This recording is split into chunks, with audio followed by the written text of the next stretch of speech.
Hola a todos, bienvenidos una vez más, un nuevo martes a la Escuela de Ministerio Sobrenatural de la Iglesia del Centro. Antes de empezar a saludar a todos, la verdad que hermoso programa el de Silvana de recién, una persona tan especial como Tito, la verdad que escucharlo hablar con la pasión que él habla acerca de Jesús y del ministerio, realmente que Tito es una inspiración y una persona muy querida, así que un saludo grande para Tito y toda su familia. Bueno, llegamos a la última clase de la Escuela de Ministerio Sobrenatural del 2020, ¿no? Es la última de este año. Obviamente que el año que viene vamos a volver renovados, con más ganas de aprender, con más contenido, con más cosas por seguir profundizando acerca del ministerio sobrenatural, acerca de la naturalidad de Dios, que es el obrar sobrenatural. Así que un saludo a todos los que están del otro lado, felicitaciones a todos los que llegaron al final de la cursada. Ahí saludo a todos los que están del otro lado, Juan Echar, Graciela Pereira, Guillermo Fender, un saludo grande para todos, bendiciones.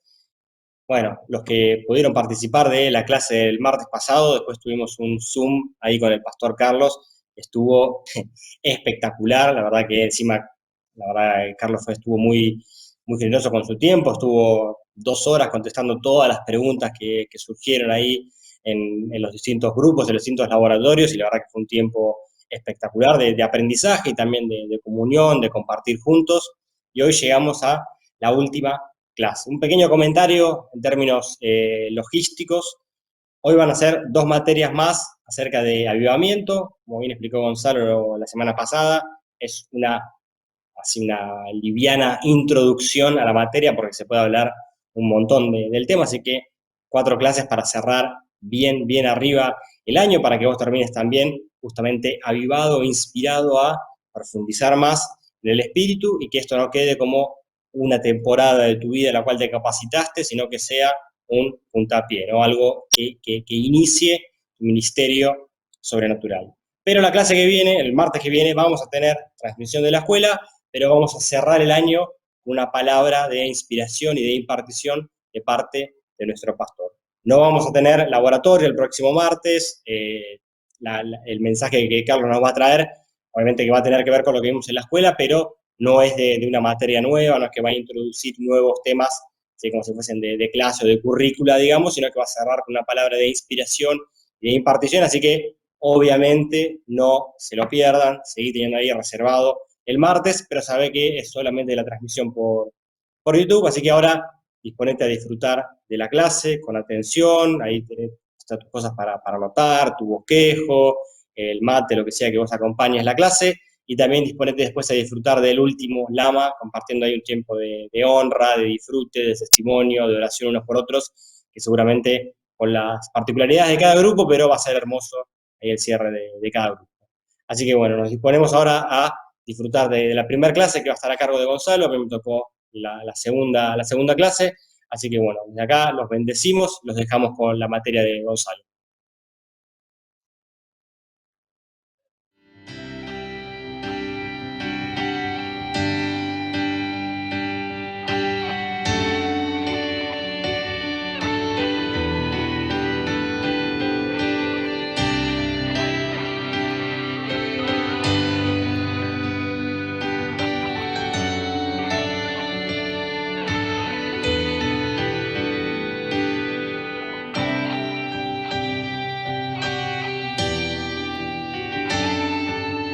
Bueno, buenas noches, qué bueno tenerlos ahí en una nueva tarde de Escuela Sobrenatural. Queremos invitarlos hoy a seguir pensando en el tema de avivamiento. Nos va a llevar, terminamos ahora este martes y seguramente retomaremos el tema el año próximo porque es extensísimo, y hoy nos vamos a enfocar en el avivamiento en nuestra vida, ¿sí? En el avivamiento que debe haber en mi interior y cómo buscarlo y cómo vivirlo.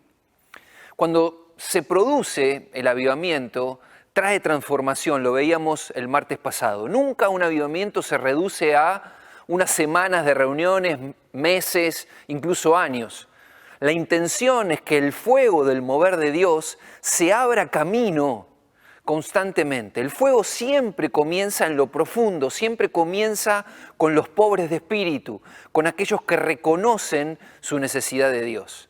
Luego penetra capa por capa de la cultura de la sociedad y llega hasta las partes altas, moldeando la mente de los que dan forma a la cultura. Se supone que el mover se abre paso a través de la cultura y la sociedad con un impacto en aquellos que la crean porque se ven afectados por el mover de Dios. Y esto es lo que, repito, veíamos el martes pasado. Todo mover del Espíritu nace desde lo íntimo, desde su presencia, y necesita de un corazón contrito y humillado que busque sinceramente y desesperadamente a Dios. Así como vimos las 3 dimensiones del avivamiento en general el martes pasado, yo creo que un avivamiento personal también tiene 3 dimensiones, 3 etapas, 3 momentos, sin los cuales nuestra vida no podría generar ningún impacto, ninguna diferencia y mucho menos una transformación. ¿Cuáles son esas 3 etapas? La primera que yo identifico es la búsqueda intensa de Dios. La segunda es creer lo que ya tenemos en Cristo a través del Espíritu Santo en nosotros. Y la tercera es ir. Seguramente no te parezca ninguna genialidad. Domingo tras domingo, sábado tras sábado, el mensaje, el llamado, la invitación, involucra estas 3 etapas o alguna de ellas. Es cierto. Esto es porque cada uno de los pastores de esta iglesia y los líderes de esta congregación oran y accionan para que cada uno de nosotros seamos avivados constantemente. Y porque el avivamiento no tiene secretos, es simple como todo lo que hace Dios. Él da y espera finalmente que nosotros lo usemos. Por eso el apóstol Pablo le escribe a Timoteo, ahí en la segunda carta de Timoteo, versículo 1, el capítulo 1, versículo 6, dice: por lo cual te aconsejo que avives el fuego del don de Dios que está en ti por la imposición de mis manos. La NBI dice: te recomiendo que avives. La Nueva Traducción Viviente dice: te recuerdo que avives el don. Necesitamos que nos recuerden avivar el fuego interior a cada uno de nosotros, esos regalos especiales que ya tenemos en el Espíritu. Por eso se nos predica una y otra vez, domingos y sábados. Pablo animaba a Timoteo a que avivara, a que desarrollara, a que profundizara, a que volviera a encender. La palabra vives en el original deriva de una raíz que significa intensidad. Y acá quiero detenerme porque me pareció muy interesante. Te recomiendo, le dice Pablo, que te recuerdo que vuelvas a darle intensidad a lo que ya tienes, a lo que ya recibiste, a lo que te fue impartido por la imposición de manos. Dale intensidad a tu don. Y esto te lo digo a vos esta noche. Dale intensidad a tu don, a tu unción, a tu ministerio, a tu propósito. Dale intensidad. Noten que no le dice pedile al Espíritu Santo que avive. No, siempre será nuestra responsabilidad. Timoteo, es tu responsabilidad avivar, devolverle la intensidad a lo que ya has recibido, al don que ya está en ti. Dios da y yo soy el que uso para ser avivado. Enseñamos en la materia unos meses atrás, diseñador de tu futuro, que todos, absolutamente todos, tenemos un propósito único, particular, específico, que nadie más puede cumplir y desarrollar. Ese sos vos, tenés tu propósito. También se enseñó que además de ese propósito personal, todos, absolutamente todos, compartimos la misma finalidad. Y que inevitablemente mi propósito personal debe fluir en línea a cumplir esa finalidad común. ¿Cuál es? Extender el reino de Dios. Ese es nuestro denominador común, el de todos, absolutamente todos los cristianos. Todos hemos sido llamados a extender el reino de una o de otra manera, según tus dones, tus talentos, tus habilidades, según el combo de herramientas maravillosas y sobrenaturales que Dios ya te dio. Pero siempre para extender el reino, siempre será para extender el reino. Por eso la importancia de buscar a Dios para que todo nazca de su presencia, saber lo que tengo y accionar, ir. Veamos una de las tantas situaciones vividas por los discípulos en el libro de Hechos de los Apóstoles para identificar estas tres etapas o requisitos o momentos en la vida de una persona para que se dé el avivamiento personal. Pedro y Juan van al templo y se encuentran con un lisiado de nacimiento que tenía más de 40 años, que pedía limosna todos los días en la puerta del templo. El texto no nos dice desde qué edad empezó a pedir, pero seguramente fueron muchos años. Dice en Hechos 3 al 9. Cuando éste vio que Pedro y Juan estaban por entrar, les pidió limosna. Pedro con Juan, mirándolo fijamente, le dijo: míranos. El hombre fijó en ellos la mirada, esperando recibir algo. No tengo plata ni oro, exclamó Pedro, pero lo que tengo te doy. En el nombre de Jesucristo de Nazaret, levántate y anda. Y tomándolo por la mano derecha, lo levantó. Al instante, los pies y los tobillos del hombre cobraron fuerza, se afirmaron, dice otra versión. De un salto se puso en pie y comenzó a caminar. Y luego entró con ellos en el templo, con sus propios pies, saltando y alabando a Dios. Cuando todo el pueblo lo vio caminar y alabar a Dios, quedó asombrado. Imaginen el impacto que generó eso en el templo, en la ciudad de aquella época. El hombre que veían cada día pidiendo limosna, que era lisiado de nacimiento, de repente estaba caminando, saltando y alabando a Dios. En relación, como lo compartimos la semana pasada, los milagros tienen mucho más impacto fuera de los templos que dentro. Nosotros estamos esperando milagros, que ocurran milagros cada domingo, cada culto, cada chat. La gente que no conoce a Cristo no está esperando que ocurran milagros. Pero yendo al punto y en línea con las 3 etapas del avivamiento personal que mencionábamos al principio, Pedro y Juan tenían muy claro lo que tenían y lo que no. No tenían plata ni oro, pero sí vivían muy conscientes del poder del Espíritu Santo que obraba en ellos y a través de ellos. No dudaron un instante, levántate y anda, lo tomaron de la mano y lo levantaron. Cuánto arrojo, cuánta osadía para estirar la mano al lisiado de nacimiento y levantarlo, cuánta seguridad de los que le pertenecía en Cristo. Jesús les dijo en el capítulo 1 de Hechos: no se vayan de Jerusalén y recibiréis poder. Ahí se quedaron. Recibieron el poder a través del Espíritu Santo e inmediatamente empezaron a usarlo para obrar milagros y prodigios en medio de la ciudad, en las calles. Tenían muy claro los que les pertenecía, pero la situación no terminó allí. El milagro tan notorio los metió en problemas. Fue una revolución social. Cuando todo el pueblo lo vio caminar y alabar a Dios, y lo reconocieron y se llenaron de admiración y de asombro. Entonces, no era cualquier persona la que fue sanada. Fue el lisiado que cada judío que iba al templo veía absolutamente todos los días. Por tal motivo, o por esa razón, el Sanedrín entendió que no podía dejar de involucrarse en la situación, tenía que manejar esa situación, los incomodó. Entonces, más adelante, en el capítulo 4, en los versículos 7 al 9 y 13 al 14, dice: hicieron que Pedro y Juan comparecieran ante ellos y comenzaron a interrogarlos. ¿Con qué poder? ¿O en qué nombre? ¿O en el nombre de quién hicieron ustedes esto? Pedro, lleno del Espíritu Santo, les respondió: gobernantes del pueblo y ancianos, hoy se nos procesa por haber favorecido a un inválido. Y se nos pregunta cómo fue sanado. Los gobernantes, al ver la osadía con la que hablaban Pedro y Juan y al darse cuenta de que eran gente sin estudios ni preparación, quedaron asombrados y reconocieron que habían estado con Jesús. Además, como vieron que los acompañantes del hombre que había sido sanado no tenían nada que alegar, no tenían nada que reprocharles, dice la palabra. Aunque no está en orden el relato que acabo de leer, sí está en orden en la vida de Pedro y Juan.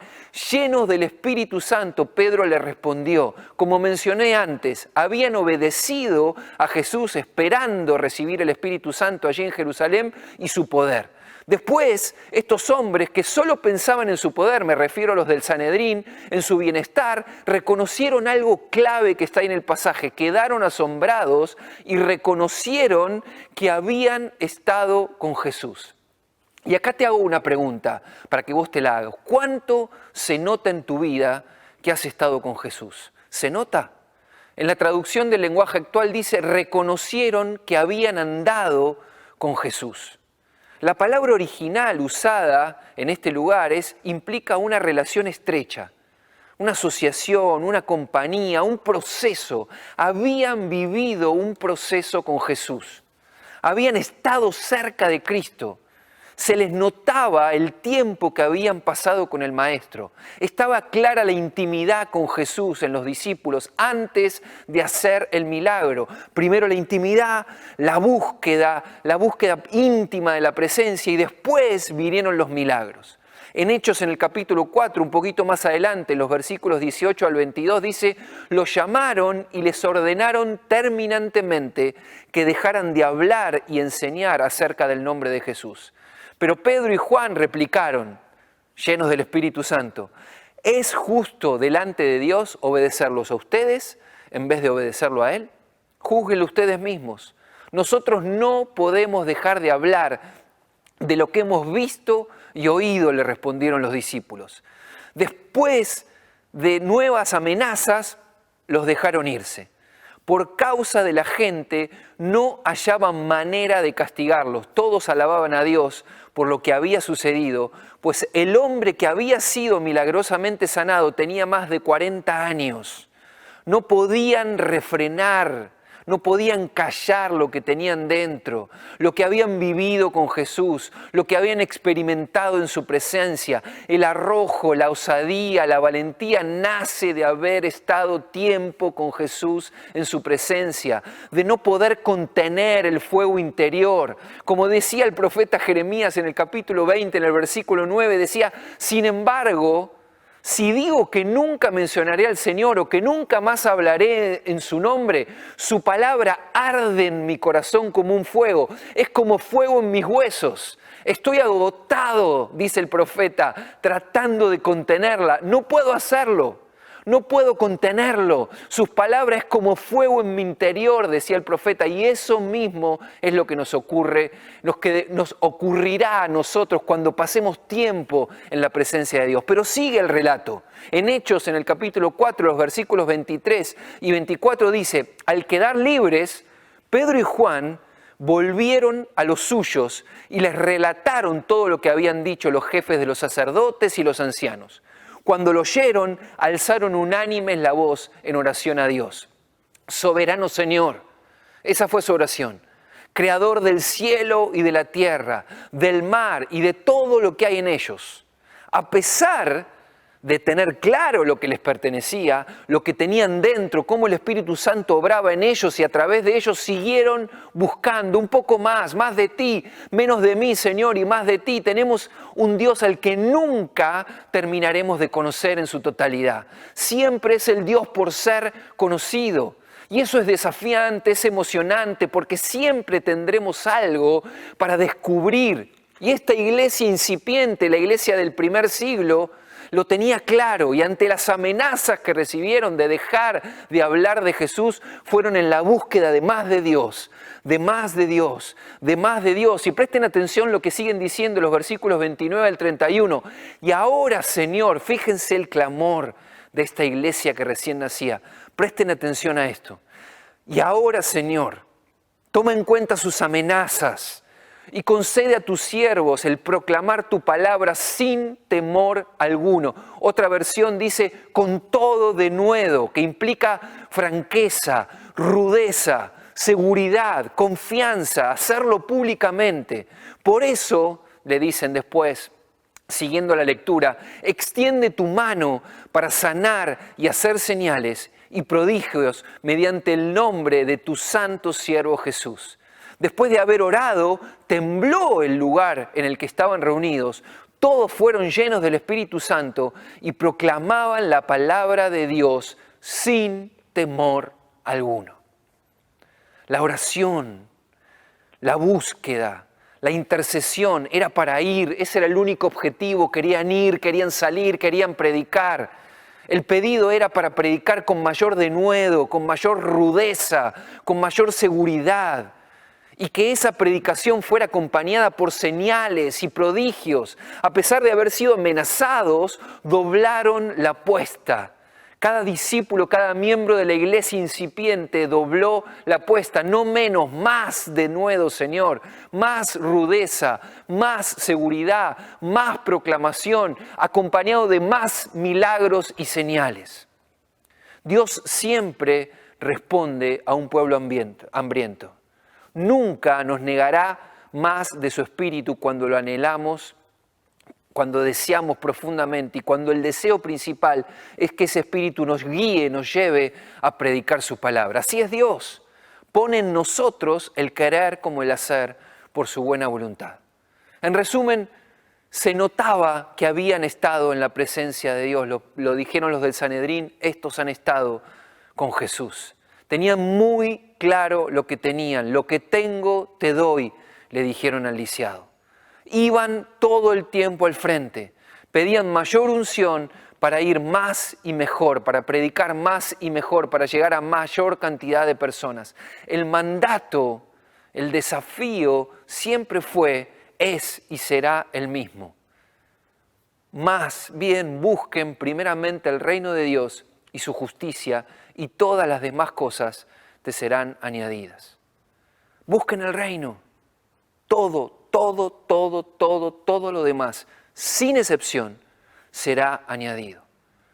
En este tiempo oro porque sea un tiempo en el que una enfermedad, un problema, una situación que aparentemente es imposible, que nos toque enfrentar, no sea visto como un problema justamente, sino como un milagro en potencia. Eso es lo que Dios tiene que formar en su presencia en cada uno de nosotros. Es la presencia de Dios la que nos relaciona con lo imposible. No hay otra manera. El corazón que teme solo a Dios, el que busca primeramente el reino y desea que Dios reciba todo el honor, toda la gloria, en ese corazón nace la fe. Por eso la búsqueda es el primer y más importante de los puntos. Dice Bill Johnson en uno de sus libros, el problema siempre está entre nuestras orejas, en nuestra forma de pensar. Adoptar un sistema de creencias que no necesite fe es muy peligroso. Estamos más convencidos de nuestra imposibilidad, de que para Dios no hay nada imposible. Es cierto que separados de Dios no podemos hacer nada, pero es tan cierto como que para Dios no hay nada imposible, como el ángel le dijo a María cuando iba a concebir a Jesús, o cuando Jesús le habló a los discípulos diciendo que absolutamente todos podían ser salvos. Cree solamente, le dijo Jesús a María cuando tenía que ir a resucitar a Lázaro, o le dijo también al padre desesperado de su hijo atormentado por el diablo cuando bajó del monte de la transfiguración. Es la ausencia de desesperación por su presencia la que hace que los creyentes nos perdamos el mover de Dios. Y no se trata de buscar milagros, sino de buscar a Dios, de buscar su presencia. A pesar de que es antinatural para un cristiano no tener apetito por lo imposible, no oramos por los frutos del avivamiento. Oramos más por el Espíritu Santo, por conocer a Dios íntimamente. Siempre el conocer a Dios será mejor y más importante que cualquier manifestación efusiva, milagrosa, prodigiosa, sobrenatural que podamos ver.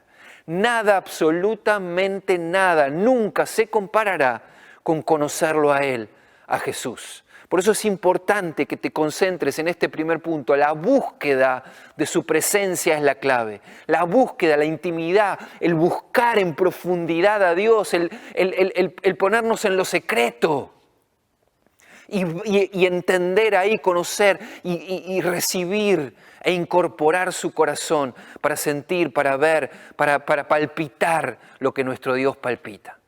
¿Y qué es? Vamos al segundo punto, ¿qué es lo que tenemos nosotros? Así como los apóstoles tenían claro, lo que tengo te doy, ¿qué es lo que tenemos? ¿Qué es lo que ya nos pertenece? Y voy a mencionar algunas cosas que considero importantes resaltar, porque aquí la lista sería interminable, ¿no? En las distintas materias que vimos hasta aquí, ¿sí? Se hizo hincapié justamente en esto, en lo que tenemos, en lo que nos pertenece, lo dicho, tenemos propósito, lo dije antes. Tenemos la provisión, los dones, los talentos, las habilidades necesarias, completas, la provisión para cumplir ese propósito. Tenemos un Dios que quiere y puede sanar nuestro interior, definitivamente, lo vimos. Podemos y debemos ser instrumentos, además, como consecuencia de sanidad, de lo que Dios hizo en nuestra vida para reflejarlo en la vida de otros y que también nos enseñó Maxi a ministrar. Dios quiere hablarnos y nos habla constantemente. Hablamos de revelación durante 2 meses. Nosotros no tenemos la capacidad, cada uno de nosotros tenemos la capacidad dada por Dios de escucharlo. Dentro de nosotros están todas las herramientas maravillosas disponibles a través del Espíritu Santo que habita en nuestros corazones y que profundizamos específicamente en el último mes en la sanidad física. Dios quiere usarte para ministrar sanidad, no lo dudes nunca.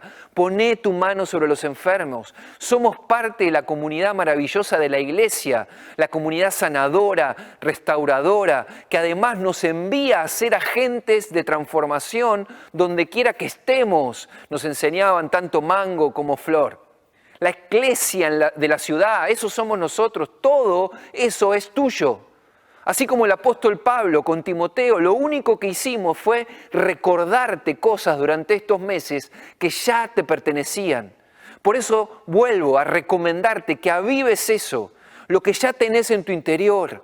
Devolvele la intensidad original, la intensidad con la que el Espíritu lo impartió sobre tu vida, la que Dios puso en tu vida a partir de haberte llenado, de haberte puesto el Espíritu Santo en tu corazón, de haber recibido el Espíritu Santo. Aviva tus dones y la unción que ya tenés, la unción que ya recibiste. ¿Qué más tenemos disponible? Fíjense en 1 Corintios, en el capítulo 4, versículo 20, dice, porque el reino de Dios no es cuestión de palabras, sino de poder. A la verdad, no me avergüenzo del Evangelio, porque es poder de Dios para salvación de todos los que creen, de los judíos primeramente, pero también de los gentiles. Dice el mismo versículo en otra versión, poder de Dios en acción. Tiene que haber acción, eso es el Evangelio. Por eso el apóstol dice, no me avergüenzo. No estoy siendo avergonzado cada vez que predico el Evangelio, es un continuo. Mientras vas predicando, no te avergonzás. ¿Por qué? Porque el poder, la dunamis, la fuerza, el poder milagroso de Dios, la eficacia, el ímpetu de Dios, la maravilla, los milagros, la capacidad, el poder, la potencia, la potestad de Dios se manifiesta cuando predicamos el Evangelio. El Evangelio incluye poder. El Evangelio es dunamis de Dios. Si hablamos de evangelizar, de llevar las buenas noticias, incluye poder. Así que por eso te estamos invitando y recordando que recuperes la intensidad del Evangelio que recibiste. El objetivo del poder no es maravillar a la gente. El único propósito es la salvación. Que las personas vengan a Cristo e inicien y continúen una relación personal con Él. La traducción, otra traducción de la Pasión dice, me niego a avergonzarme de compartir el maravilloso mensaje del poder liberador de Dios desatado en nosotros a través de Cristo. Porque estoy emocionado de predicar que todo el que cree es salvo. Hay una acción consciente de parte del apóstol Pablo de no avergonzarse. El poder liberador del Evangelio ha sido desatado en nosotros, en nadie más, en la iglesia. Es encarnacional, lo hemos aprendido en infinidad de veces. Es a través de nosotros que el Evangelio va a extenderse. La incredulidad es fe en algo inferior. La gente está poniendo su fe en algo inferior a Dios. Estamos complicados cuando la mayoría de las metas de la iglesia moderna pueden ser alcanzadas sin la intervención de Dios. El ADN espiritual de cada cristiano está incluido, en el ADN está incluido el apetito por lo imposible, que no se puede ignorar y mucho menos desperdiciar. Nos ha sido dada esperanza a cada uno de nosotros. Nos ha sido dada una herencia gloriosa en Jesús. Nos ha sido dado su poder. Nos dice ahí en Efesios 1. Por eso clamamos desesperadamente por sabiduría y revelación. Dios, danos sabiduría y revelación para que sean abiertos nuestros ojos, para que seamos iluminados y entendamos lo que nos pertenece, la identidad que tenemos en Cristo. Pidamos al Espíritu Santo la convicción de que nuestro Dios es el Shaddai, el suficiente, el que puede, el todopoderoso, es Adonai, el Señor, mi gran Señor, es Jehová Rafa, el Señor sana. Dios puede y quiere sanarnos y utilizarte para sanidad. Es Jehová Jireh, el Señor proveedor, es Jehová Nisi, el Señor es mi bandera, nuestro estandarte, nuestra protección, es Elohim, la infinita plenitud de la fuerza y el poder que descansa en el ser divino. Esto ya lo tenemos, iglesia, ya nos pertenece, ya es nuestro. Es el Dios de nuestro lado, este es el Dios que está de nuestro lado. El que está en nosotros, el que ya vive en nosotros, el que nos ha capacitado, ¿para qué? Para ir. Y esta es la tercera parte, la tercera pata, el tercer requisito del avivamiento personal. Vimos la búsqueda de la presencia de Dios, vimos tener claro lo que nos pertenece, ahora el ir.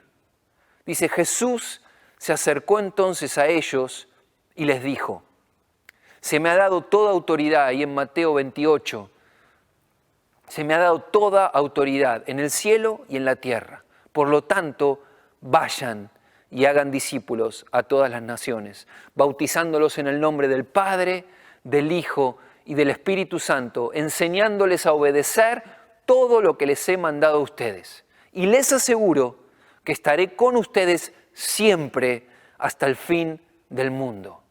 La gran comisión, Mateo 28, 18 al 20, la columna vertebral de la autoridad y el poder del reino es la comisión. Descubrir la comisión original de Dios, su propósito para la humanidad, nos ayuda a reforzar nuestra determinación a vivir una vida destinada a cambiar la historia. Fuiste destinado, elegido para cambiar la historia, para vivir en este tiempo. Podemos cambiar la historia, podemos cambiar esta nación, nosotros, la iglesia, la eclesia en todo lugar. Toda autoridad nos ha sido dada para lograrlo. El diablo tiene poder, pero no tiene ninguna autoridad, salvo a la que nosotros le entregamos. La misión es posible plantados sobre esa autoridad. Vayan y hagan discípulos. El verbo activo, según los eruditos judíos en el pasaje, es ir, es vayan.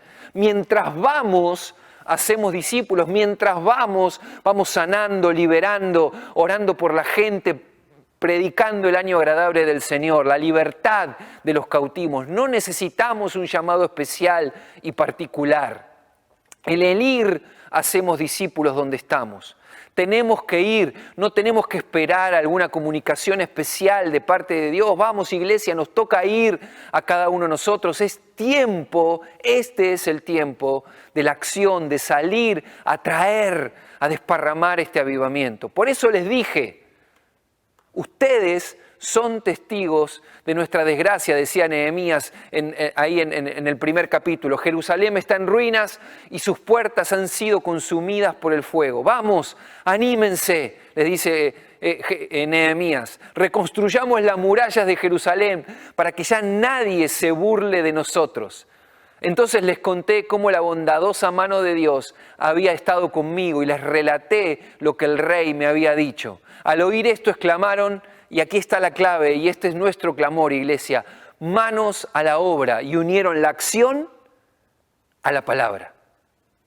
Nehemías 2, 17 y 18, unieron la acción a la palabra. Vamos, anímense, reconstruyamos juntos esta ciudad, esta nación, como iglesia, toda podemos. Que tu respuesta sea manos a la obra y que unamos la acción con las palabras. Son buenas noticias, hay que predicarlas, tenemos que predicarlas. En Romanos, en el capítulo 10, los versículos 14 y 15 dice, ahora bien, ¿cómo invocarán a aquel en quien no han creído? ¿Y cómo creerán en aquel de quien no han oído? ¿Y cómo irán si no hay quien les predique? ¿Y quién predicará sin ser enviado? Ya ha sido enviado. Así está escrito. Qué hermoso es recibir al mensajero que trae buenas noticias. Predicar es proclamar, publicar, divulgar, anunciar. Tiene un sentido bien amplio. Hermoso implica que en el original es florecido y por eso remite también a la hora precisa. Las plantas no florecen en cualquier hora. Este es el tiempo. Estamos en el tiempo preciso para florecer, de plantarnos sobre nuestros pies y anunciar la paz, el favor, el bien, lo bueno, las buenas cosas, las buenas noticias, el Evangelio. Este es el tiempo de anunciar el Evangelio. El avivamiento no es algo que viene, es algo que anhelamos, que buscamos, que oramos, que somos parte, que vamos, que nace en nuestro interior, desde nuestro corazón. Es algo de lo cual no decimos, como dijo Moisés ahí en Éxodo en el capítulo 13, todo muy lindo, pero Moisés suplicó de nuevo, te ruego Señor, envía a cualquier otro, le dijo Moisés. Dios estaba enviando a Moisés a un avivamiento. Iba a haber señales, prodigios tremendos, las plagas, cómo iba a libertar, a abrir el mar rojo, millones de personas volviendo a confiar en Dios. El pueblo que estaba cautivo, perdido ahí en Egipto, iba a volver a confiar en su Dios libertador. Millones de apartados iban a volver al Señor. Y Moisés no quería saber nada. Quería pedirle a Dios que mandara a otro. 4 veces declaró una excusa y Dios le dio señales.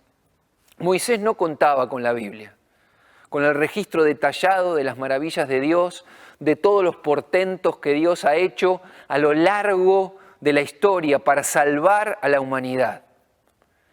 Tampoco tenía la información, como contamos nosotros, de todo lo que Dios viene haciendo. Él necesitó que la vara se convirtiera en serpiente, que su mano se enfermara y se sanara de lepra en el instante. Nosotros vemos cada domingo en testimonios lo que Dios puede hacer y sin embargo seguimos teniendo la misma actitud. No nos animamos como Moisés a decirle a Dios, envía a otro, pero nuestras acciones en definitiva demuestran o muestran eso. Por eso la importancia del me niego a avergonzarme del apóstol Pablo. No estoy siendo avergonzado. A medida que voy, me niego a avergonzarme. La oración nunca debería ser, Dios, trae un avivamiento, sino avívame a mí, avívame personalmente para traer y ser parte del avivamiento, para traer el cielo a la tierra. Fíjense, el Padre Nuestro, esta oración es tremenda y basal para nosotros. Ustedes deben orar así. Padre nuestro que estás en el cielo, santificado sea tu nombre, venga tu reino, hágase tu voluntad en la tierra como en el cielo.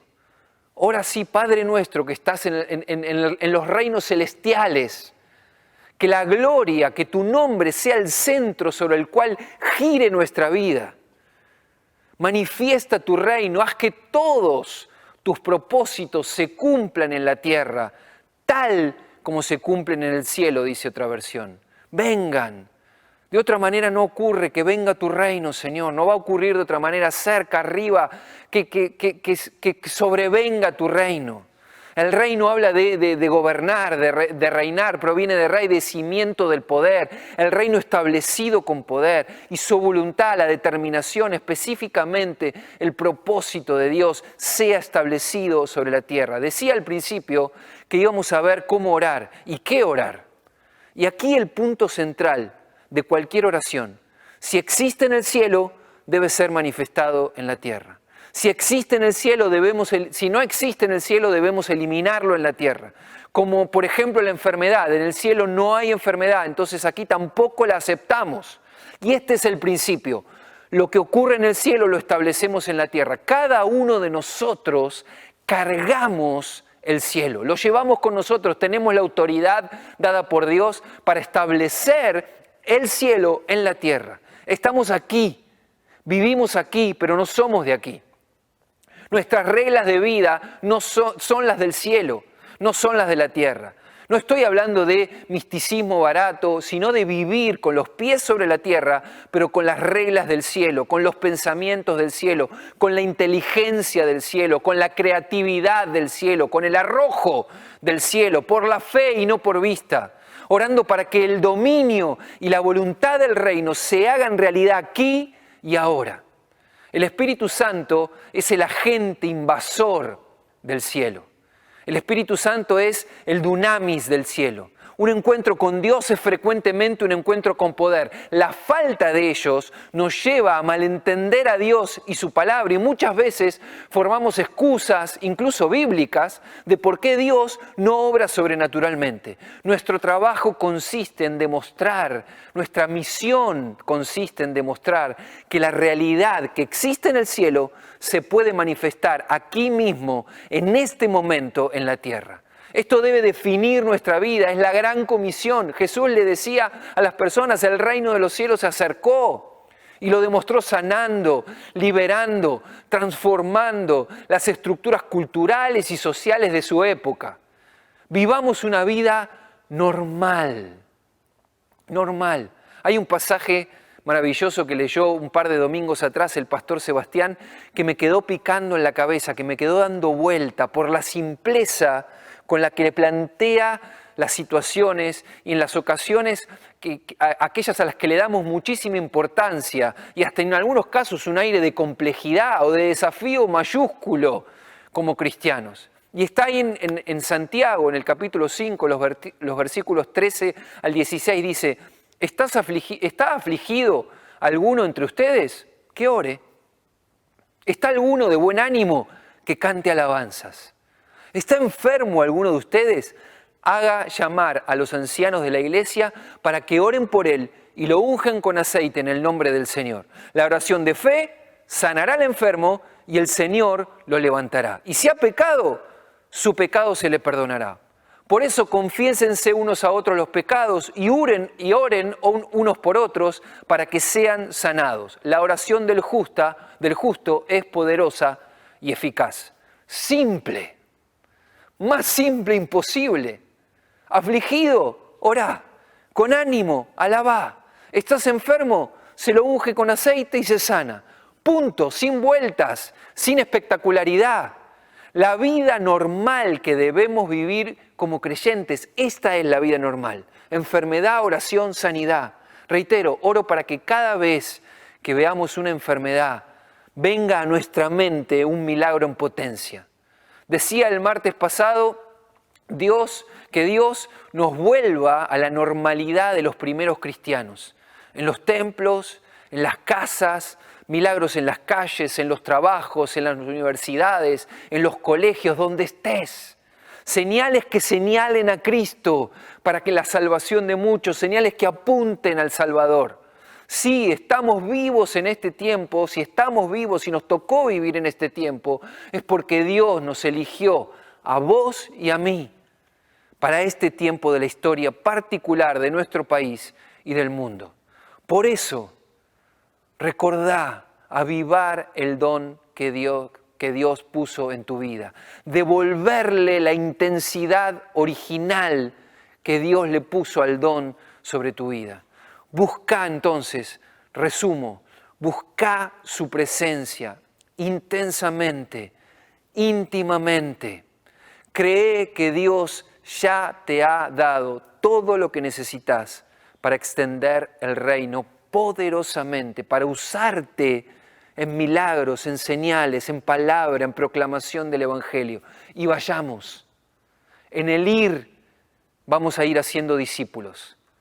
Levanten sus manos ahí en sus casas y hagan esta oración y esta declaración poderosa para cerrar este tiempo. Dios, aviva tu obra en medio de estos tiempos y úsame, Señor, para hacerla conocer. Que Dios te bendiga.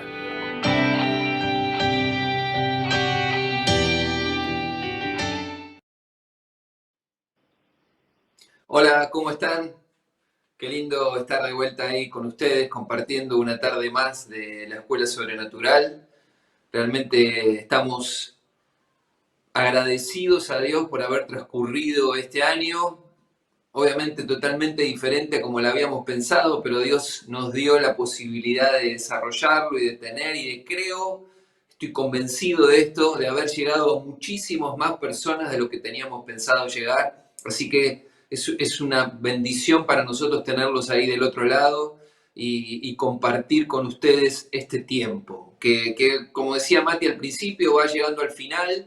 Nos queda el martes que viene con un cierre especial del pastor Carlos para darle una conclusión a la escuela de este año, pero no queremos dejar de hacerlo y de hacerlo de esa manera y de la mejor manera. Hoy vamos a terminar con los laboratorios, vamos a tener el último laboratorio, el de despedida, así que espero lo disfruten, espero que puedan compartir un montón de experiencias ahí de lo vivido, de lo compartido durante estos meses, de lo recibido de parte de Dios, de orar unos por otros. Este es el sentido, así que ahí hemos dejado libertad a cada uno de los líderes de los laboratorios para que ellos decidan específicamente cómo darle una conclusión. Así que gracias por haber participado durante todos estos meses, por haber estado ahí, por participar en el chat, por sumarse, por aportar desde su lugar también toda su participación. Así que les damos muchísimas gracias por eso, y sé definitivamente que se están llevando muchísimo de Dios en este tiempo, porque Dios, creo que como siempre es bueno y siempre tiene un plan mucho más allá de lo que nosotros pensamos, imaginamos para concretar en estos días. Así que los bendecimos. El break va a ser cortito, así que aprovechen para ir al baño corriendo, porque la clase de Mati dura unos 40 minutos también, así que queremos empezar el laboratorio en hora, con lo cual, nada, hagan lo que tengan que hacer, acomódense rápido nuevamente como para disfrutar y participar de otra clase más maravillosa que Matías también ya nos va a compartir. Los queremos bendecir y nuevamente agradecerles. Gracias a los que han ahí saludado en el chat. Los saludo también a todos, hermanos. Los bendecimos. Está ahí Irene, Mabel, ¿quién más? Diana, estoy viendo ahí. Gracias por su participación. Queremos definitivamente cerrar este día y como decíamos, como dije al principio, el tema avivamiento lo vamos a continuar seguramente el año que viene porque da para largo y quiero no dejar y no quiero ocuparles muchísimo más tiempo porque realmente, como les decía, la clase de Mati es extensa también y quiero que le presten atención. Así que si ya fueron y vinieron, si ya se acomodaron, si ya están nuevamente sentados ahí con su resumen, con su bosquejo, con el lápiz, dispuestos a anotar, ya directamente vamos a la clase. Queremos bendecir a Matías y darle gracias también por su servicio durante todos estos meses. Y los dejo con una nueva clase, con la clase número 4 de Avivamiento. Que Dios los bendiga.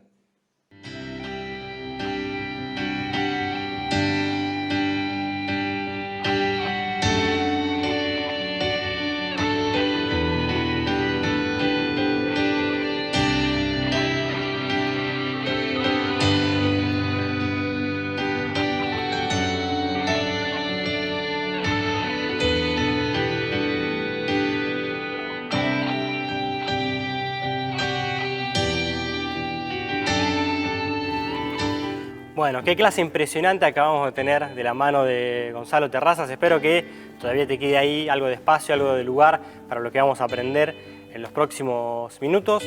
Simplemente breve repaso de lo que aprendimos la clase pasada acerca de los grandes moveres de Dios. Vimos que la idea central del avivamiento era avivar a la iglesia de Jesucristo para la misión fundacional de la iglesia. Que el avivamiento tenía que ver con traer un ministerio, una verdad, un don, ponerlo de vuelta en el centro de la escena de la iglesia para la misión. Y vimos que, si bien históricamente los avivamientos habían funcionado de forma temporal, así por temporadas, por estaciones, el corazón de Dios es un corazón que cada vez nos quiere llevar a más, de gloria en gloria. Entonces tenemos que apuntar a esa mejoría, a esa profundidad cada vez mayor, ¿no? Y vimos que en ese tiempo nos tenemos que convertir cada vez más en una iglesia que imita el modelo de la iglesia primitiva, donde todos, absolutamente todos, independientemente de nuestro llamado, nuestra profesión, nuestros talentos, nuestros dones, lo que sea, todos estamos llamados a la misión y todos tenemos al Espíritu Santo dentro nuestro para cumplir esa misión. Y hoy vamos a aprender un poco más acerca de cómo convertirnos en avivadores en acción. Cada uno en el lugar donde a cada uno le toca, con, de vuelta, profesión, dones, llamados que a cada uno le corresponden, pero avivadores en acción, todos nosotros. Y para eso déjame leerte el pasaje que hablábamos recién, el que dice que Dios nos quiere llevar de gloria en gloria, dice 2 Corintios 3:18, así que todos nosotros, a quien nos ha sido quitado el velo, podemos ver y reflejar la gloria del Señor. El Señor, quien es el Espíritu, nos hace más y más parecidos a Él a medida que somos transformados a su gloriosa imagen. El texto dice que el Espíritu nos transforma de gloria en gloria, ¿para qué? Para ser cada vez más parecidos a Jesús. Ese es nuestro objetivo. Si hay alguien que podemos decir que llevaba avivamiento a donde sea que iba, si hay alguien que podemos decir que era verdaderamente un avivador en acción, ese sin dudas que era Jesús. Así que nuestro objetivo es ser cada vez más como Él. Así que ahora quiero hacerte una pregunta así a modo de disparador, entendiendo esto de que tenemos el objetivo de ser cada vez más como Jesús, que Él era el ejemplo del avivador en acción.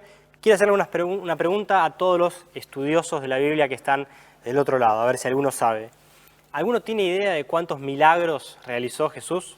De los que están registrados en los evangelios, más o menos, ¿cuántos milagros fueron? No sé si hay alguien que esté poniendo en el chat la respuesta correcta, no sé si alguien sabe cuál es la respuesta correcta, yo sin duda que no tengo idea, porque obviamente la cantidad exacta es muy difícil de saber, prácticamente imposible, porque hay muchos registros en la Biblia de respuestas así medio amplias, como bueno, Jesús sanó a todos, y venían muchos enfermos y Él sanaba a cada uno. Entonces tal vez la cantidad exacta no la podemos saber, pero a ver, de los que están registrados bien identificables, ¿no? Como la hija de Jairo, como Bartimeo, como los 10 leprosos, esos que tienen un apartado específico dentro de los evangelios. A ver, ¿alguno sabe cuántos milagros de esos realizó Jesús? De vuelta, si alguno tiene la respuesta, ahí póngala en el chat, después revisando el chat vemos que alguien respondió bien. Yo, de vuelta, tampoco tengo idea, pero se me ocurre un nivel de profundidad mayor en la pregunta que tal vez pueda ser un poco más fácil de responder, y es ahí hacia donde quiero ir. ¿Cuántos milagros iguales realizó Jesús? No me refiero a el resultado, la sanidad, no me refiero a cuántos ciegos le devolvió la vista o a cuántos leprosos sanó, sino que me refiero a el método que utilizó. ¿Cuántas veces Jesús hizo exactamente lo mismo en un milagro y en otro milagro? ¿Cuántas veces Jesús dijo las mismas palabras, exactamente la misma expresión? Yo me anoté acá algunos ejemplos para hacer un repaso. Obviamente que hay un montón más, no alcanzaría tal vez la clase entera para repasar todos. Yo me anoté algunos para ejemplificar este punto. A ver, a un leproso le dijo, quiero sanarte, quiero que seas limpio, sé limpio. El leproso fue sanado en ese momento. Pero después hay otro relato en el que Jesús sana a 10 leprosos que Él los manda a presentarse delante del sacerdote. Y dice la Biblia que en el camino, mientras estaban yendo a presentarse, ahí fueron sanados. Hay algunas personas a las cuales Jesús fue personalmente a verlas para sanarlas, pero hay muchos otros registros donde ni hace falta que Jesús vaya y medio como que a la distancia dice las palabras y las personas son sanadas en ese mismo momento en el que Jesús lo dijo. Con algunas personas, como decíamos, se acerca directamente a Él para ver si querían ser sanadas, para ver cuál era su necesidad. Pero hay otras personas por las cuales esperó por la insistencia de ellas antes de responder con el milagro. A la hija de Jairo fue a verla enseguida, e incluso cuando le dijeron que había muerto, no se detuvo y fue a verla. Pero en el caso de Lázaro, vemos en la Biblia que esperó días antes de ir a verlo. A Bartimeo le devolvió la vista instantáneamente. Pero al ciego de Betsaida dice la Biblia que escupió sobre sus ojos, recuperó parcialmente la visión, dice que el ciego le dijo, veo un poco mejor, así que Jesús repitió el proceso, un proceso raro de escupir sobre los ojos, puso de vuelta la mano sobre sus ojos y ahí pudo ver por completo. Cuando Jesús sana a un ciego de nacimiento, los discípulos le preguntan quién había pecado para que este muchacho sea ciego, si los padres o él. Y Jesús le dice que no tenía nada que ver el pecado en el caso de esa enfermedad. Pero cuando sana al paralítico, que no tenía a nadie que lo arroje al estanque, donde creían que las personas que se bañaban en ese estanque eran sanadas, Jesús le dice al paralítico, ahora vete y no peques más, no sea cosa que te venga algo peor. Como sabiendo que en un caso el pecado no tenía nada que ver, pero en el caso del paralítico, el pecado sí estaba relacionado con su enfermedad. El resultado, siempre el mismo, el milagro, la sanidad. Ahora, los métodos casi siempre distintos. Obviamente que hay principios, obviamente que hay enseñanzas, hay cosas que podemos ver y sacar y aprender y aplicar, pero lo que casi nunca se repite es el método, las palabras exactas. Nunca dice lo mismo, nunca lo hace de la misma forma. Ahora, ¿por qué nunca repetía los métodos Jesús?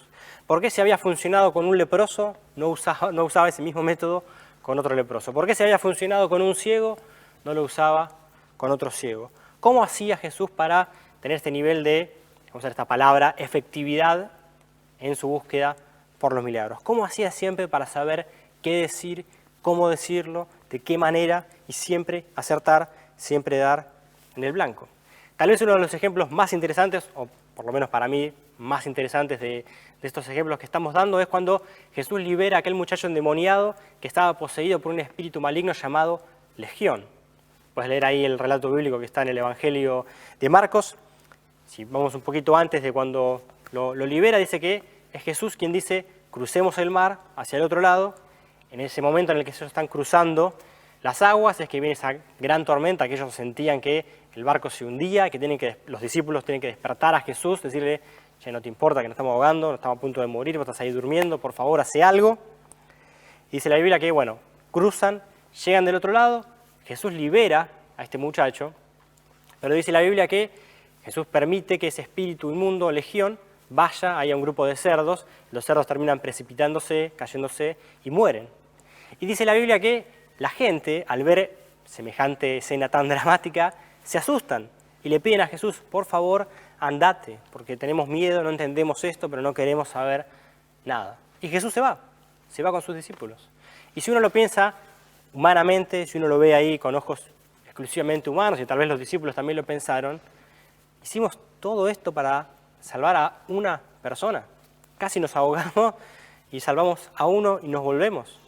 Porque no es que la alternativa era quedarse encerrado en sus casas, ¿no? A donde sea que Jesús iba, la gente se agolpaba para escucharlo, para recibir sanidad, para recibir un milagro. Así que si no estaban de ese lado, iban a estar sanando personas en cualquier otro lugar, en cualquier otra región. Entonces, tanto lío para una persona. Ahora, si vos terminás de ver el relato, dice la Biblia que ese muchacho que había sido liberado se acerca a Jesús y lo quiere acompañar, quiere pasar a ser un seguidor de Jesús, y Jesús no se lo permite, sino que le dice, vete a tu casa y anuncia a tu familia todo lo que Dios ha hecho con tu vida. Y dice la Biblia que aquel hombre fue a una región llamada Decápolis, que era una región que agrupaba 10 ciudades, y ahí anunció en todos lados lo que Dios había hecho con su vida. Es casi como si Jesús sabía el propósito que había en esa vida, en esa persona. Y Jesús sabía que si liberaba a esa persona, se desataba ahí un mini avivamiento en esa zona de Decápolis. Y hasta parece que el enemigo también sabía que había algo involucrado en esto, porque cuando Jesús calma la tormenta, dice que reprende al viento y al mar, como dando a entender que había una operación espiritual de fondo. De vuelta, ¿cómo hacía Jesús para tener este nivel de efectividad? ¿Cómo se daba cuenta dónde tenía que estar, siempre en el lugar correcto, siempre con las palabras adecuadas? Ahí no dejó que ese muchacho lo siga, sino que lo envía. ¿Cómo es que siempre sabía qué hacer, qué decir, cómo decirlo? Pensándolo rápido, nos podemos ver tentados en responder que, bueno, al fin de cuentas, era Dios. Si Él no sabía qué decir, si Él no sabía qué hacer, entonces, ¿qué podemos esperar? Ahora, pero la Biblia nos enseña de que Él se despojó de toda condición de divinidad y vino acá en condición de hombre y en condición de siervo. Y cuando Jesús dice que, en Juan capítulo 14 dice, ciertamente les aseguro que el que cree en mí, las obras que yo hago, también él las hará y aún las hará mayores. Fíjate que dice, ciertamente les aseguro que van a hacer las mismas obras y aún mayores. Cuando vemos esa declaración de Jesús, no podemos lavarnos las manos y responder, bueno, Él era Dios, entonces yo no se puede pretender de que nosotros hagamos lo mismo, sino todo lo contrario. Tenemos que apuntar a hacer las mismas obras y aún mayores. Así que no nos queda otra que responder a estos interrogantes que estamos levantando e imitar el estilo de vida de Jesús. Y es Jesús mismo quien responde, de alguna forma, a estas preguntas que estamos haciendo. Dice Juan capítulo 5, versículos 19 y 20, entonces Jesús afirmó, ciertamente les aseguro que el Hijo no puede hacer nada por su propia cuenta, sino solamente lo que ve que su Padre hace, porque cualquier cosa que hace el Padre, la hace también el Hijo. Pues el Padre ama al Hijo y le muestra todo lo que hace. Sí, y aún cosas más grandes que estas les mostrará, que los dejará a ustedes asombrados. Jesús en la tierra era Dios, eso sin dudas, pero voluntariamente se había autolimitado a vivir como un hombre, con las debilidades, tentaciones, problemas, luchas, que implicaba todo eso. Pero también, dice la palabra, que era 100% dependiente de su Padre. Dice acá que Él no hacía nada que no veía hacer a su Padre. Y como el Padre ama al Hijo, el Padre le muestra al Hijo todo lo que está haciendo. Por eso Jesús siempre daba en la tecla, porque el Padre le mostraba todo lo que estaba haciendo, porque todo lo que Jesús hacía era lo que veía al Padre hacer. Y fíjate que dice lo que veía en tiempo presente, continuo, no lo que había visto cuando estaba en el cielo, sino lo que veía hacer al Padre. Ahí radicaba el éxito del ministerio de Jesús, porque Él veía lo que su Padre estaba haciendo. Al principio de su evangelio, Juan hace la siguiente declaración que está muy conectada con esto. Dice Juan capítulo 1, versículo 18, a Dios nadie lo ha visto nunca. El Hijo unigénito, que es Dios y que vive en unión íntima con el Padre, nos lo ha dado a conocer. Dice Juan que a Dios nadie lo había visto nunca. Y esto obviamente para el pueblo judío tenía una significancia muy importante, porque ellos creían, y bien que lo creían porque Dios se lo había dicho, que nadie podía ver cara a cara a Dios, que aquella persona que veía cara a cara a Dios moriría. Entonces acá Juan dice, es correcto, nadie ha visto nunca a Dios, pero el Hijo nos lo ha dado a conocer. Aquel que ve a Jesús, aquel que ve cómo vivía Jesús, está viendo la fiel imagen, el fiel reflejo del Padre. ¿Cómo hacía Jesús para darnos a conocer al Padre? Dice que el Hijo vive en unión íntima con el Padre.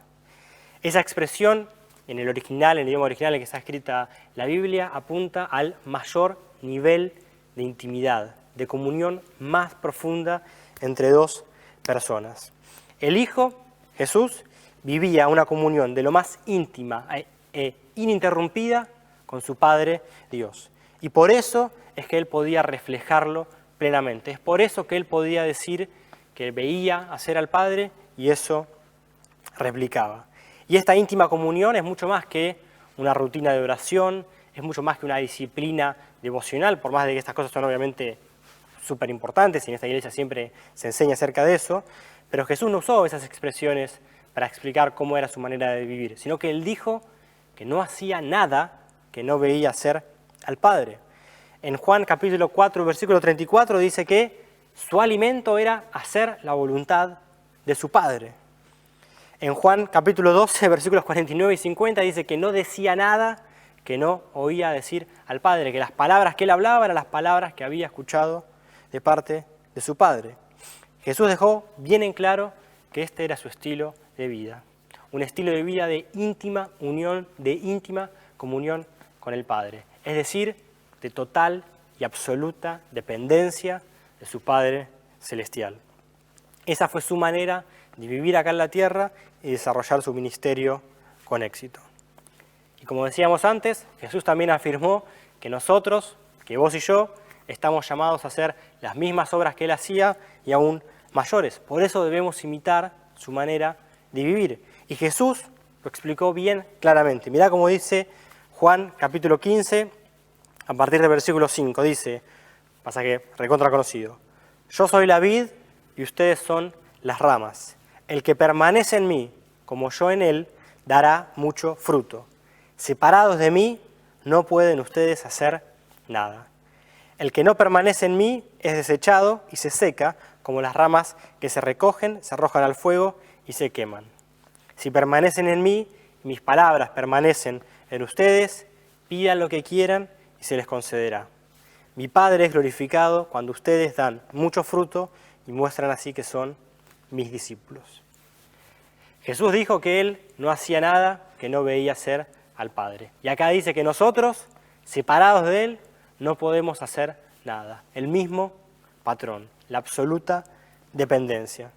Si permanecemos en Él, daremos mucho fruto, pero separados de Él, somos una rama seca, sin vida, que es arrojada. Y fíjate que dice que fruto que dará gloria al Padre, así que sabemos que está hablando de una clase de fruto sobrenatural, contracultural, algo que lleve a la gente a glorificar a Dios. Pero de vuelta, si nos separamos de Él, somos como una rama seca. El pastor Carlos ya nos enseñó bastante acerca de esto, acerca de los frutos, ¿no? Acerca de la gente que critica y cuestiona los métodos de otros, pero cuando vemos su vida no tienen fruto.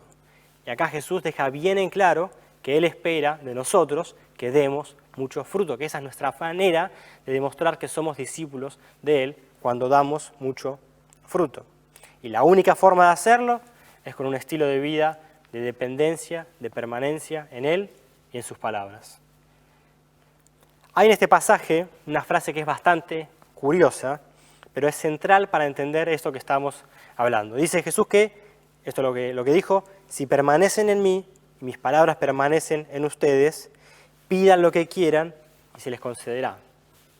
Si lo leemos medio rápido, parece como que Jesús nos está dando un cheque en blanco, ¿no? Como si ustedes permanecen en mí, en mis palabras, pueden pedir lo que se les ocurra, pueden pedir cualquier disparate que mi Padre se los va a conceder.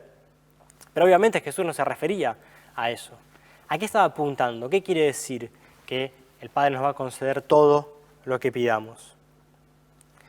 A lo que Jesús estaba apuntando es que las personas que viven en íntima comunión con el Padre, como Él vivía, las personas que permanecen en Cristo y en sus palabras, empiezan a querer las mismas cosas que el Padre, empiezan a tener el mismo corazón que tenía el Padre, a sentir lo que el Padre siente, la misericordia y la compasión por la gente, el dolor cuando el Padre ve a la gente oprimida, triste, lastimada, el gozo que siente el Padre cuando los perdidos vuelven a casa. Las personas que permanecen en Cristo, su corazón se va pareciendo cada vez más al corazón del Padre. Y entonces piden conforme al corazón del Padre, piden lo mismo que el Padre desea, lo mismo que el Padre anhela. Y déjame decirte algo, al Padre le encanta responder esas oraciones. Al Padre le encanta responder las oraciones que hacemos nosotros conformes a su agenda, conforme a sus planes, conforme a su corazón. ¿Y qué pasa cuando permanecemos en Cristo y pedimos conforme al corazón del Padre y Él responde? Entonces llevamos mucho fruto y Él es verdaderamente glorificado.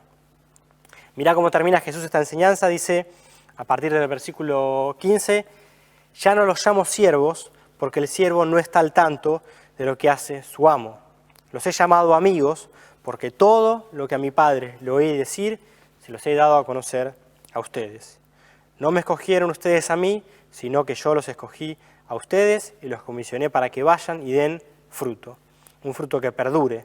Así el Padre les dará todo lo que pidan en mi nombre. Dice que ya no nos llama siervos, porque el siervo no sabe lo que hace su Señor, ¿no? Ese no es el modelo que quiere Jesús, un modelo de obediencia por fuera del ámbito de una relación, sino que nos llama amigos. Y a los amigos Él le da a conocer su plan, Él les da a conocer lo que está haciendo. Dice que todo lo que oye del Padre se lo da a conocer a sus amigos. ¿Qué es esto?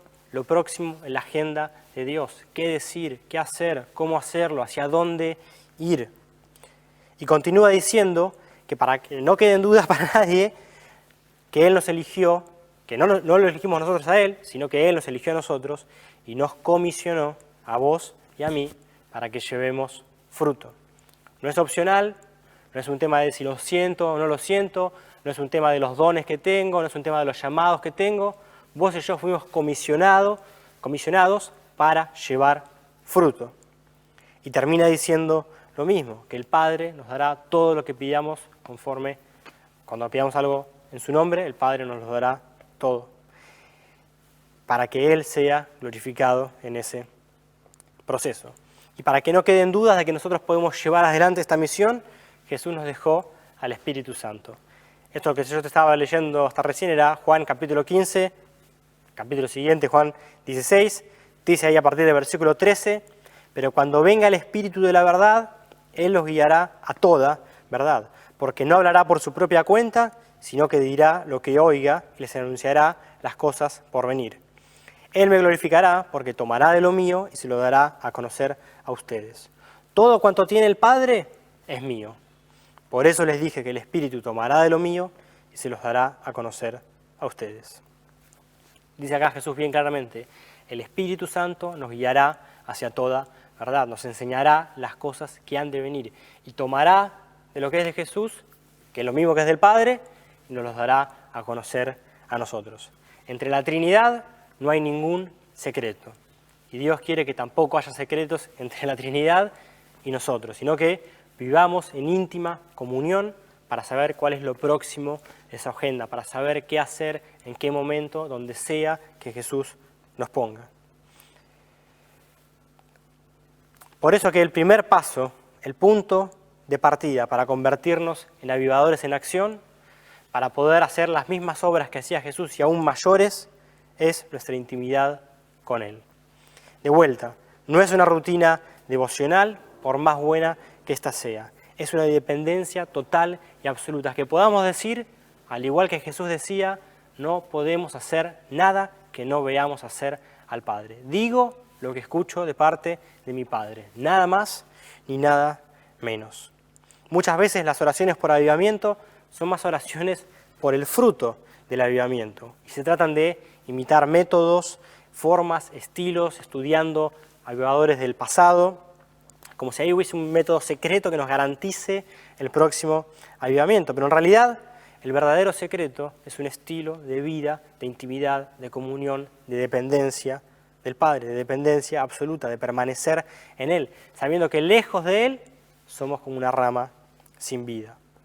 Obviamente no tiene nada de malo querer aprender de grandes líderes de la Iglesia, pero nada de eso puede venir antes que nuestra pasión absoluta, que nuestra devoción total por Él, por su presencia en nuestras vidas. Como veíamos recién, las personas con ese estilo de vida de absoluta devoción por Dios van conformando su corazón conforme al corazón del Padre. Son guiadas hacia toda verdad por el Espíritu y terminan llevando mucho fruto, fruto que glorifica al Padre. En uno de sus mensajes acerca de avivamiento, Bill Johnson usa una analogía explicando esto que me pareció muy interesante. Dice que el principio para convertirnos en avivadores en acción es, si vemos nuestra vida como si fuese un barco, que las velas de nuestra vida puedan captar hasta la más mínima brisa del Espíritu, que seamos lo más sensibles posible al mover del Espíritu, para poder ser guiados hacia esa dirección, hacia donde el Espíritu Santo está yendo. Mirá si será importante este tema de la intimidad, de la comunión con el Padre, que mirá lo que le dijo Dios a la iglesia de Éfeso, ahí en Apocalipsis capítulo 2, dice, escribe al ángel de la iglesia de Éfeso. Esto dice el que tiene las 7 estrellas en su mano derecha y se pasea en medio de los 7 candelabros de oro. Conozco tus obras, tu duro trabajo y tu perseverancia. Sé que no puedes soportar a los malvados y que has puesto a prueba a los que dicen ser apóstoles, pero no lo son. Y has descubierto que son falsos. Has perseverado y sufrido por mi nombre sin desanimarte. Sin embargo, tengo en tu contra que has abandonado tu primer amor. Recuerda de dónde has caído, arrepiéntete y vuelve a practicar las obras que hacías al principio. Si no te arrepientes, iré y te quitaré de su lugar tu candelabro. Apocalipsis 2, del 1 al 5. La iglesia de Éfeso había perseverado, tenía obras y pruebas de su duro trabajo. Había reconocido a los falsos profetas, los había resistido, los había expuesto. Y Dios mismo le dice, has perseverado y sufrido por mi nombre. Entonces, ¿cuál era el mensaje? ¿Qué corrección le correspondía a esta iglesia que había perseverado sin desanimarse, firme en la tarea? Que había abandonado su primer amor, que había abandonado su pasión, su devoción por Él, que ya no cultivaba esa íntima unión, esa íntima comunión con Dios, que fue lo que justamente le había dado a la iglesia su desarrollo, su crecimiento, su expansión en primer lugar. Es por eso que, a riesgo de sonar bien simplista, A riesgo de que vos estés del otro lado pensando, bueno, pensé que me iban a enseñar acerca de cómo ser un avivador en acción, y acá me están hablando acerca de mi relación con Dios, déjame decirte que el punto de partida para ser un avivador en acción es tu unión íntima con el Padre. Y por favor, esta unión íntima no es algo espiritualoide, no es algo de estar ahí volando en una nube, en un estado de trance, de desapego de la realidad, ahí como aislados. No, todo lo contrario. Todo lo contrario. Jesús vivía este estilo de vida de íntima unión y vemos que Él gastó su vida sirviendo a la gente. Si hay alguien que podemos decir que era un avivador en acción, este sin duda es que era Jesús. Tenía ese nivel de intimidad y que decía, mi Padre todavía trabaja, así que yo sigo trabajando. Por poner otro ejemplo, el apóstol Pablo. El apóstol Pablo decía que para él el vivir era Cristo, que ya no vivía él, sino que Cristo vivía en él. De vuelta, total dependencia, total rendición absoluta hacia él. Y si hay otra persona que podemos decir que era un avivador en acción, que se pasaba todo el tiempo predicando a Cristo, fundando iglesias, formando líderes, haciendo milagros extraordinarios, ese era el apóstol Pablo. Y vivía un estilo de vida de total dependencia. Por eso, nuestra intimidad tiene que estar ligada completamente, directamente con nuestra misión. Es ver las obras del Padre, ver lo que el Padre está haciendo para replicarlo en el mundo. Es escuchar sus palabras para proclamarlas en el mundo. Es ser sensibles al mover del Espíritu para saber qué decir, en qué momento, cómo hablarle a esa persona, cómo sacar ese tema. Ser sensibles en el supermercado, en el colectivo, en la facultad, en la oficina para saber cómo hablar, qué decir, en qué momento. Intimidad que resulta en que el corazón del Padre nos sea impartido. Un corazón que no se puede quedar de brazos cruzados frente a la enfermedad de tu compañero, frente al problema de depresión de tu amigo de la facultad, sino que orás con fe hasta ver el milagro, orás con compasión, con misericordia por esa persona porque te duele lo que a esa persona está pasando, porque al Padre le duele. Y orás con fe y orás hasta ver el milagro, orás hasta ver el fruto. Un corazón que no es indiferente al dolor y a la opresión de la gente, sino que va en busca de los perdidos. Un corazón que no es indiferente a la injusticia, sino que va siempre militante ahí mostrando el corazón del Padre.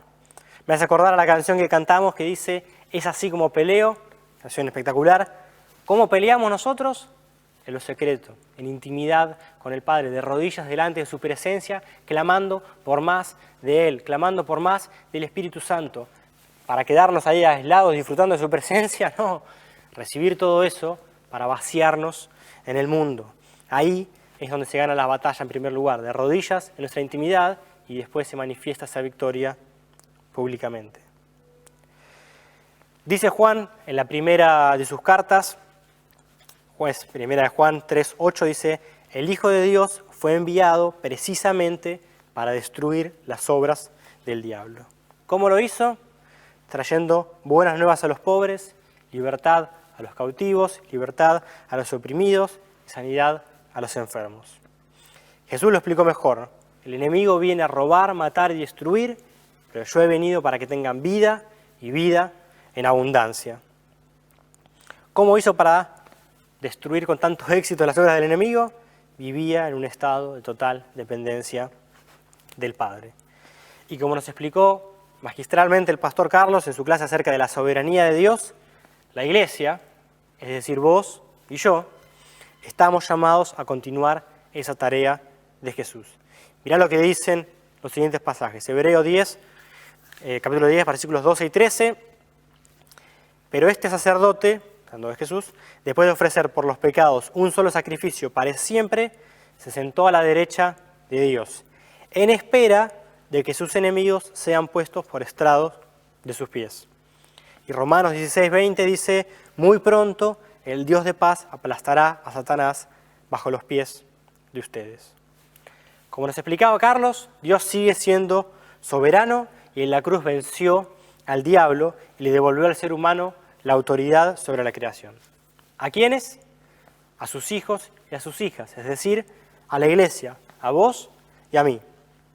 Y el Señor está a la diestra del Padre, por encima de todo principado, por encima de toda potestad, y está esperando que la iglesia ejerza esa autoridad que Él le delegó y someta en la realidad a todo principado, a toda potestad, a toda enfermedad, a toda opresión, a todo engaño, por debajo de sus pies. Esa es nuestra tarea. Por eso dice la Biblia que la creación entera está aguardando la manifestación de los hijos de Dios.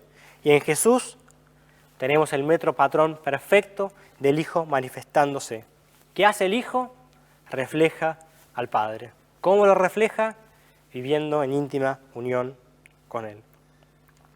Es por eso que nuestra intimidad, y de vuelta, intimidad bien entendida, intimidad enfocada en nuestra misión, termina resultando en un profundo acto de guerra espiritual, porque es lo que nos transforma en muy peligrosos agentes del reino de los cielos. El diablo sabe perfectamente eso, por esto va a querer que vos te enfoques en otra cosa, va a querer apelar a tu ego, a tu orgullo, a falsa independencia, a autosuficiencia, a que estés muy ocupado, después cansado para vivir un estilo de vida de intimidad, de comunión, de búsqueda, porque él sabe, el diablo sabe lo que pasa si vos te volvés 100% dependiente de tu Padre. De vuelta, miremos un poco la vida de Jesús. Hoy que hay tanta confusión, tanto engaño acerca de lo que es la iglesia, acerca de la verdadera imagen de Dios, está tan distorsionada la persona de Dios en el mundo y eso hace que genere tanto rechazo en la gente. Pero cuando vemos a Jesús, quien vino a mostrarnos al Padre, si hay algo que Jesús no generaba era rechazo en la gente. Los únicos que lo rechazaban eran los opresores, pero los oprimidos, los lastimados, los excluidos, los marginados, los pecadores se sentían profundamente atraídos hacia la persona de Jesús que reflejaba al Padre. ¿Y cómo no hacerlo si los amaba, si les hablaba con amor, con cariño, si los corregía, con misericordia, con compasión, si sanaba sus enfermedades, si les daba de comer, si los libraba de sus opresiones? ¿Cómo no iban a sentirse atraídos hacia la persona de Jesús? Pensemos un segundo cómo serían nuestras ciudades, nuestros ambientes de trabajo, de estudio, de familia, si nosotros como iglesia de Jesucristo cada vez fuésemos una mejor imagen, un mejor reflejo del Padre. ¿Qué pensaría la gente de la iglesia si nosotros fuésemos un mejor reflejo del Padre cada vez más? Imagínate por un segundo el impacto de orar por un compañero tuyo de trabajo que tiene una enfermedad y que se sane ahí. ¿Cómo reaccionaría la gente? De vuelta, esto no es una utopía. No es simplemente imaginarnos como qué bueno que estaría, no, sí, la verdad que lo pienso y sería muy lindo. No, no, no. Él nos eligió y nos comisionó para que llevemos fruto. Estamos llamados a continuar su obra, a seguir deshaciendo las obras del enemigo, poniendo todo principado por debajo de sus pies. Y decía el pasaje de Juan que el que permanece en él, este lleva mucho fruto. Al repasar esto que estamos hablando, vos del otro lado podés estar pensando, sí, la verdad que estaría buenísimo, pero es imposible esto que me estás planteando. Es muy difícil, prácticamente imposible. Y Dios te va a decir, justamente, para vos es imposible, por eso tenés que depender de mí. Vos buscame a mí por sobre todas las cosas y yo me voy a encargar de los imposibles. Los imposibles son mi especialidad, nos dice Dios. Como decíamos antes, muchas veces nuestro foco está más puesto en los frutos del avivamiento, en los resultados, y terminamos poniendo el carro adelante del caballo. Pero Jesús los frutos los da por descontado. Él dice, el que permanece en mí, este lleva mucho fruto, porque son frutos sobrenaturales, no lo podemos hacer nosotros. Lo hace Él, la obra la hace Él. ¿Qué es lo que nos dice Jesús? Dependan exclusivamente de mí. Vivan este estilo de vida de íntima unión, de íntima comunión, y entonces van a llevar mucho fruto. Para cerrar, para concluir ya esta clase y terminar con la materia de avivamiento por este año, quiero que repasemos rápidamente el relato que está en Hechos 4, que ya maravillosamente nos explicaba Gonzalo en la clase anterior. El contexto ya lo sabés. Pedro y Juan habían sanado a un paralítico, no dejaban de hablar acerca de la resurrección de Jesús. Entonces los gobernantes, los principales sacerdotes, todos les van a preguntar con qué autoridad estaban haciendo estas obras.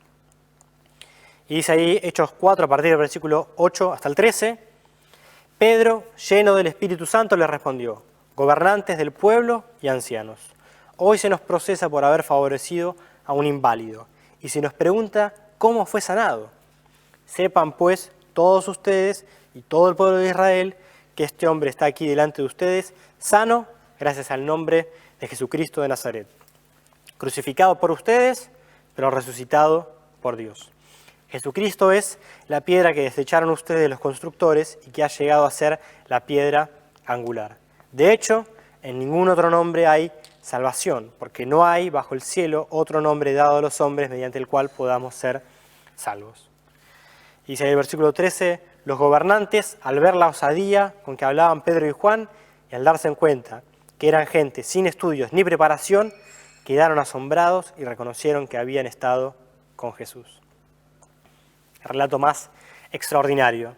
Dice que los gobernantes, al ver la osadía, el denuedo, la pasión con la que hablaban Pedro y Juan, reconocían que habían estado con Jesús. Esto nos dice dos cosas. Primero, que la pasión esa era resultado de haber estado con Jesús, de haber tenido intimidad con Jesús, lo que estamos hablando, la íntima comunión, de permanecer en Él. Y lo segundo nos dice que estar con Jesús compensa cualquier faltante. No importaba que Pedro y Juan eran personas sin estudios, sin formación, personas del vulgo, como dice otra versión. Estar con Cristo, permanecer en Cristo, compensa cualquier faltante.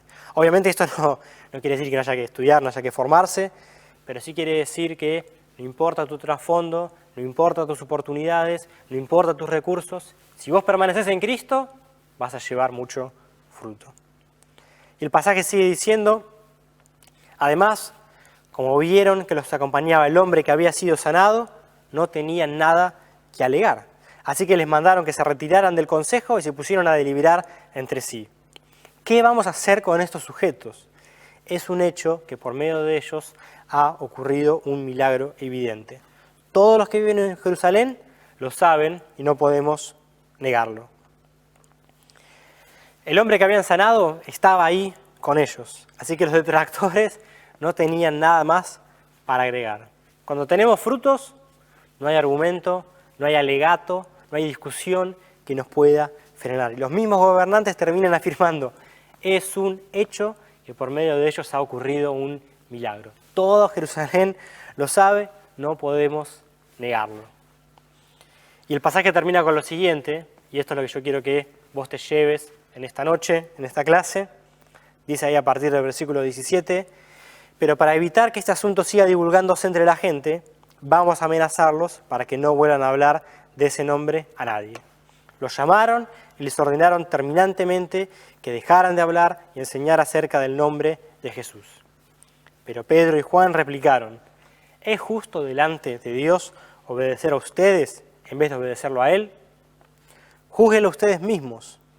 Nosotros no podemos dejar de hablar de lo que hemos visto y oído. Para evitar que el mensaje de ellos se siga expandiendo, los amenazaron. Entonces ellos respondieron: no podemos dejar de hablar de lo que hemos visto y oído. Simplemente no podemos, no tenemos opción, no tenemos alternativa. Hemos visto y hemos oído tales cosas que no nos podemos callar, no podemos dejar de anunciarlas, no podemos dejar de contarlas. Simplemente no tenemos opción. La intimidad que ellos habían tenido y tenían con su Señor resultó en esto, en un estilo de vida sin opciones, sin alternativas. Simplemente no podemos dejar de hablar de lo que hemos visto y hemos oído. No importa que me amenaces, yo he visto y oído tales cosas que no puedo dejar de anunciarlas. Intimidad con Dios, intimidad con Jesús, que hace que frente a las amenazas de ellos no se dejan amedrentar, sino que van y piden por más osadía, más pasión, más denuedo. El denuedo era lo que les había traído problemas en primer lugar. ¿Qué hacen ellos? Van y le piden a Dios: Señor, danos más de eso que nos hizo tener problemas frente a los gobernantes. Simplemente no se podían callar, no tenían opción. Entonces la pregunta que tenemos que hacernos hoy, y con lo que quiero cerrar, es nosotros, ¿tenemos opción? ¿Podemos dejar nosotros de hablar de lo que hemos visto y oído? Si nuestra respuesta es que sí, que podemos dejar de hablar, entonces tenemos que volver al lugar donde se ganan las batallas, de rodillas, delante de la presencia de nuestro Padre, en intimidad, clamando por más de Él, para que sus obras y sus palabras se vuelvan tan presentes en nuestra vida, tan reales, que simplemente no nos podamos callar. Que sus obras sean lo único que veamos y sus palabras lo único que escuchemos. Y déjame decirte algo muy importante, esto de ninguna manera es algo que tiene que producir en nosotros culpa. No es que si vos puedas responder, y la verdad que me doy cuenta de que sí, puedo vivir sin hablar de eso, o estoy viviendo sin hablar de las obras de Jesús, no es para que vos te sientas culpable, Dios no viene con juicio y condenación. El diablo va a querer que vos lo tomes para el lado de la culpa. El diablo va a querer que vos te hagas este planteo y digas, bueno, entonces si puedo dejar de hablar de las obras de Jesús, no soy tan buen cristiano, no soy tan buen hijo, no soy tan buena hija de Dios. Porque el diablo quiere de vuelta que vos te enfoques en vos mismo, que te vuelvas introspectivo, que te eches para abajo, pero nunca se trató de vos ni se trató de mí. Se trata de Él, de que nuestros ojos estén fijos en Él, en nuestro Padre, para que sus obras sean lo único que veamos, para que sean tan presentes en nuestra vida que no podamos callarnos, que no tengamos otra opción. No, de ninguna manera esta pregunta es para producir en vos culpa. De hecho, todo lo contrario. Es una invitación de parte de Dios. Una invitación para que vivamos ese estilo de vida de sin opción, de sin alternativa. Es una invitación del Padre que te ama con amor incondicional y eterno, que quiere tener con vos una relación de íntima comunión para que vos te vuelvas un avivador en acción, un avivador todoterreno y reflejes al Padre en todo lugar a donde vos vayas, deshaciendo las obras del enemigo y poniendo todo principado y toda potestad por debajo de los pies de Cristo. Esa es nuestra misión. Por eso cerremos con esta oración, clamando por más del Padre, poniendo de vuelta al Padre en el primer lugar, asumiendo nosotros una posición de absoluta y total dependencia y rendición del Padre, clamando por más y más de Él. Lo que viene del Espíritu Santo no lo queremos procesar, no lo queremos entender, no lo queremos comprender, no lo queremos controlar, simplemente lo queremos todo. Así que recibirlo ahí vos también, la llenura del Espíritu Santo, la impartición del Espíritu Santo. ¿Para qué? Para reflejar las obras del Padre, el corazón del Padre, a donde sea que Él te envíe. Que Dios te bendiga mucho.